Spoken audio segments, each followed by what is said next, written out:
Tired. I'm so tired. Down in the palace laboratory, my body and my brain fight a bitter little war. One wants to sleep while the other needs to stay awake. It takes every bit of willpower I have to maintain the stalemate between them. Shaking my head, I blink, rub my eyes, and force myself to keep reading. This book is the last one I have on interdimensional phenomena. If I study it hard enough, I may just find an answer to my little dilemma. I have to keep reading. Normally, forcing myself to study would be like Spike forcing himself to ogle rarity.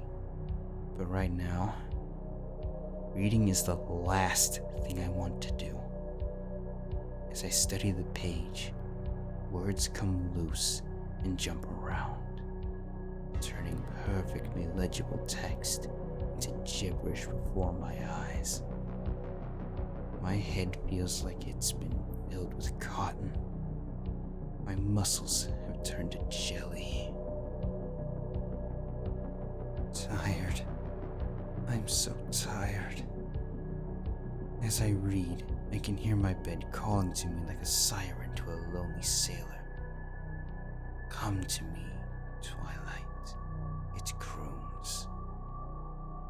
Lay your sleepy head on my pillow. Cover your aching body with my comforter.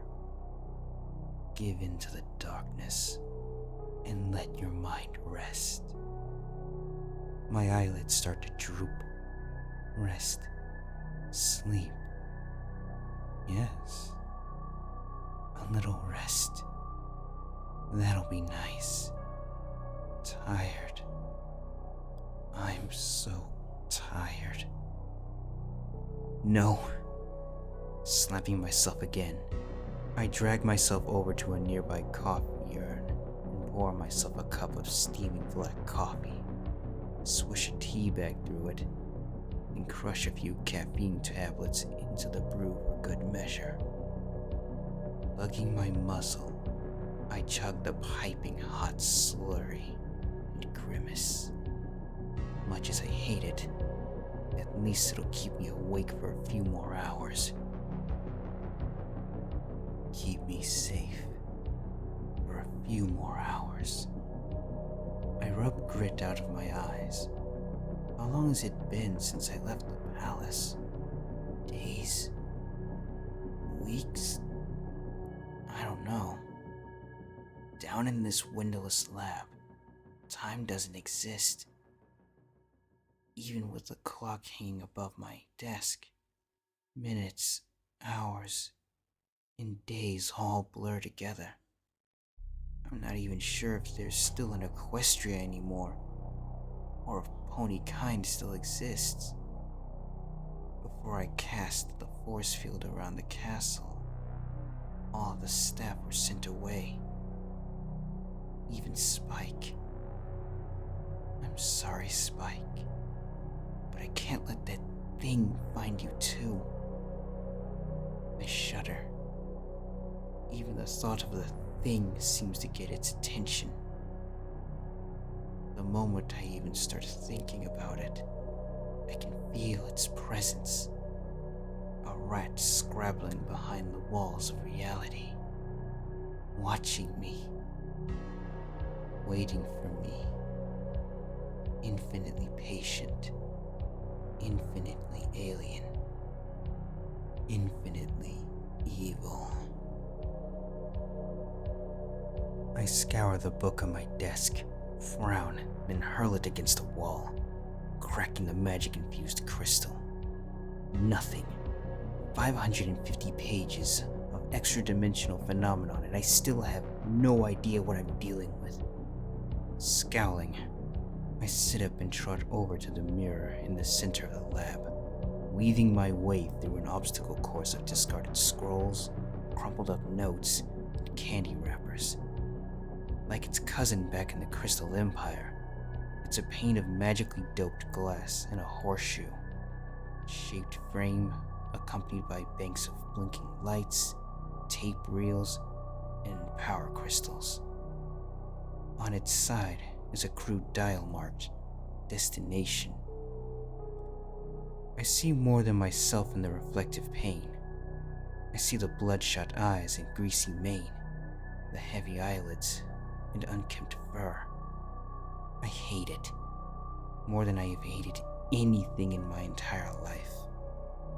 Countless hours scouring Starswell's work for clues on how to build it.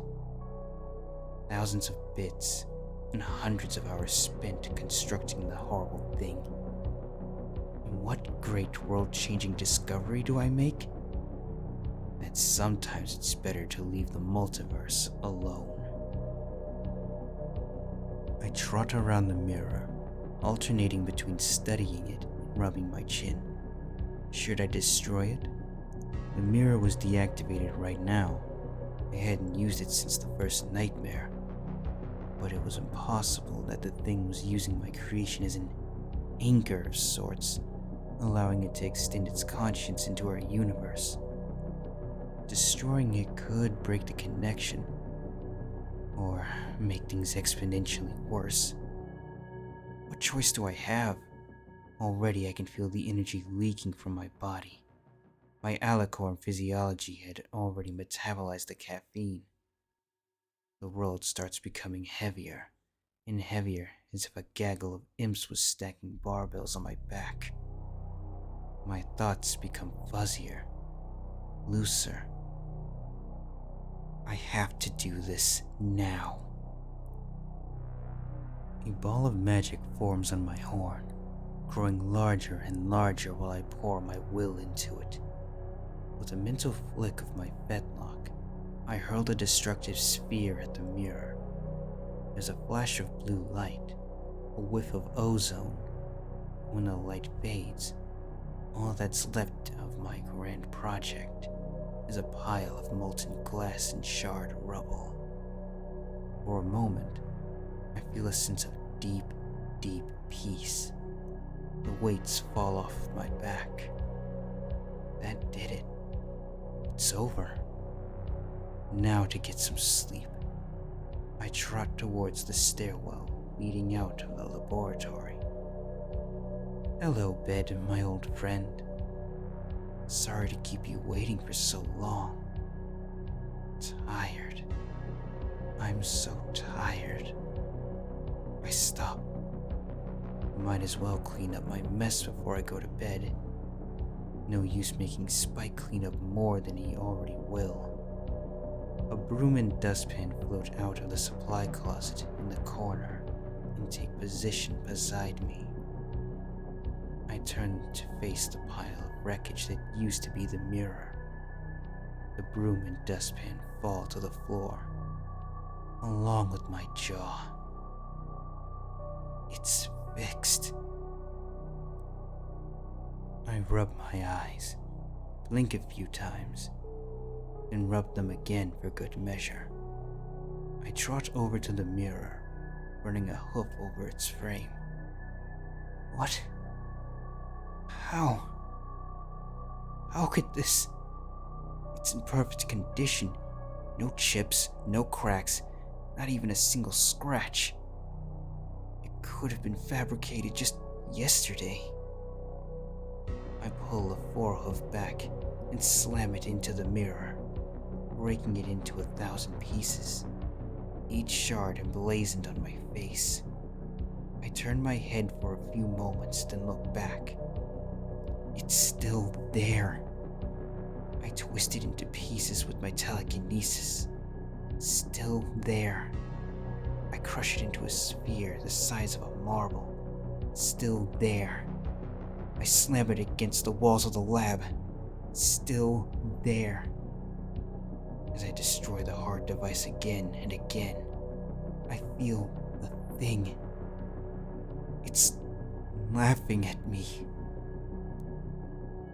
After a while, I slump to the floor, hot tears trickling down my cheeks. Can't move. The energy drain is too much. Pitifully, I stretch a hoof towards the coffee pot and try to pick myself up.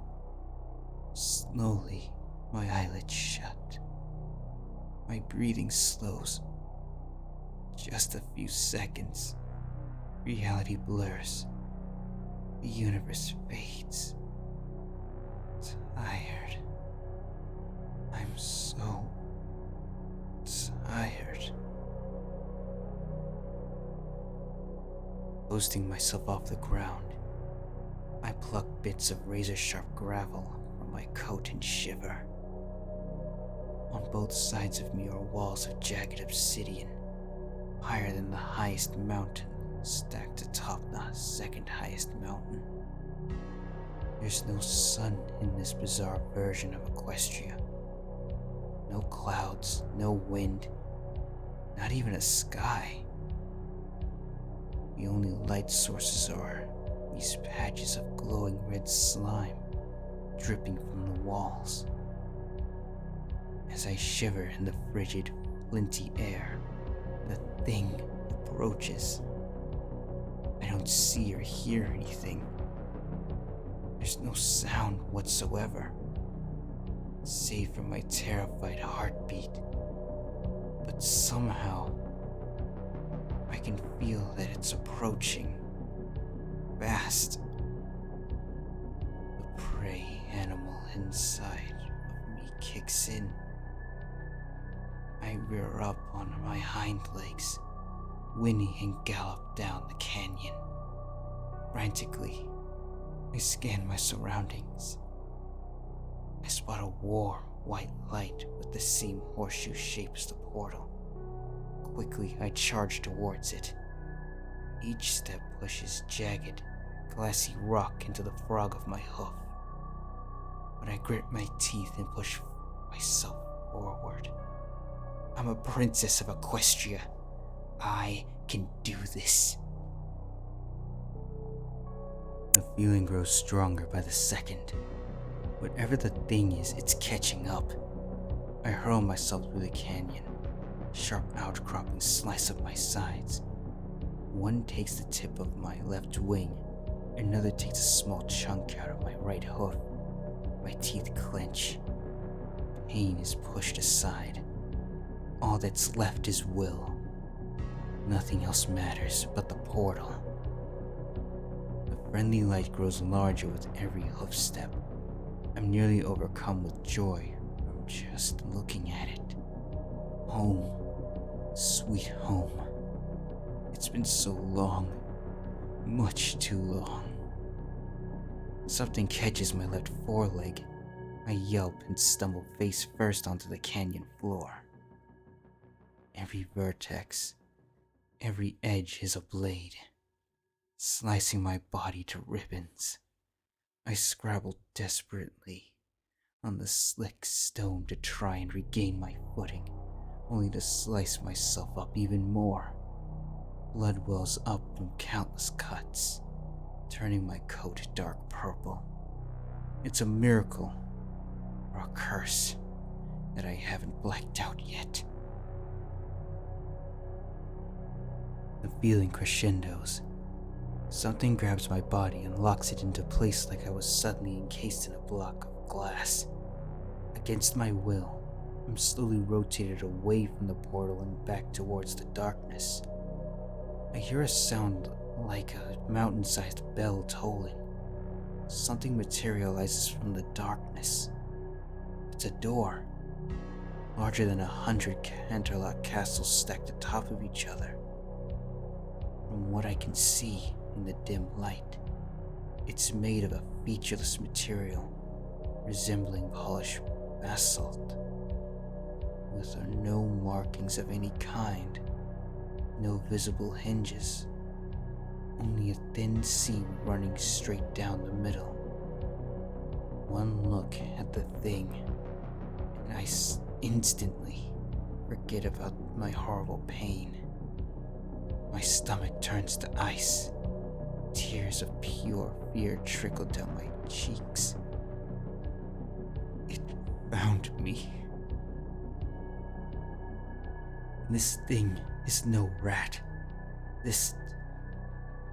this is beyond anything I have ever experienced. It's like I'm a dust mite staring up at the hoof of an alicorn, trying to comprehend what it's looking at. Only I'm the dust mite, and the alicorn is looking back. And it's laughing. There's a sound like a planet screaming in pain. A thin line of light appears where the seam once was. Harsh, unnatural light of a color that I can't even begin to describe, sapping what little will I have left. Slowly, the line grows wider. The light pierces through me, burning me from the inside out. I slam my eyes shut, but the light pierces right through me, growing brighter, hotter. Finally it fades, blinking away spots. I open my eyes. I instantly regret it. Behind the door is a wall, an infinitely tall, infinitely long wall, made of bodies. My bodies. Beyond the door's threshold are hundreds of Twilight sparkles, slender, elegant alicorns, shriveled up crones, blank-flanked fillies, colts, even newborn foals, still attached to their umbilical cord and covered in birth fluids, all welded together in a squirming, screaming wall. I swallow my gorge. Urine trickles onto the rock below me. Some of the Twilights resemble my mirror universe counterpart. Some are covered with scales. Others have multiple heads. Some have no heads. Some have heads in nooses or heads with horrific wounds. All are in pain. The wall bends in my direction. 1,000 Twilights reaching out towards me, welcoming another sister to the fold. A hole opens up on the wall, exactly my size and shape. A spot on my left shoulder suddenly flares with pain. I look down to see a bulge of liquefied fur and flesh stretching towards the niche in the wall. Several more flares of pain follow, and more bulges pop out of my skin, stretching themselves into hair-thin ribbons of liquid pony. Lavender fluid starts to ooze into the depression like molten candy into a mold. The sight of liquefied flesh triggers something in me. With a strength I never knew I had, I break the door's control and stagger back towards the portal. Long streamers of blood and liquid flesh trail behind me, ignoring the pain of being simultaneously melted and sliced apart. I drag myself towards the portal. Closer, closer, closer. The world grows dim. I slump to the ground. Just give up. Let the wall take me forever. There's no point in fighting. No matter what I do, it will get me. After all, look at the countless other Twilights it caught. They tried. They failed. Why would I be any more successful? No. Shaking off the treacherous thoughts, I reach a hoof out towards the glowing outline. There's a jolt and a flash of light. Tired. I'm so tired. I'm back, laying flat on my stomach next to that accursed mirror. Wobbling, I pick myself up. I hurt. Everything hurts. Somehow my body is completely untouched. but I can still feel the wounds, still feel the disgusting tug of being drawn into the wall. I'm alive. I can't believe it, but I'm alive. I drop to my hose and start kissing that dusty, scuffed up floor. Oh, sweet, beautiful reality. Then I remember the wall. Something hot and bitter shoots up my throat. I run up to the lab's tiny bathroom and expel my recently drunk coffee. Once my stomach finally calms down, I spit sour bile out of my mouth, race to the coffee pot, and chug straight from the spout. The hot coffee burns my lips, scalds my throat. My stomach screams in pain. I don't care. Tossing aside the pot, I throw myself at my writing desk and crack open a book. Maybe there was something I missed. I hope there is. I've got to keep trying.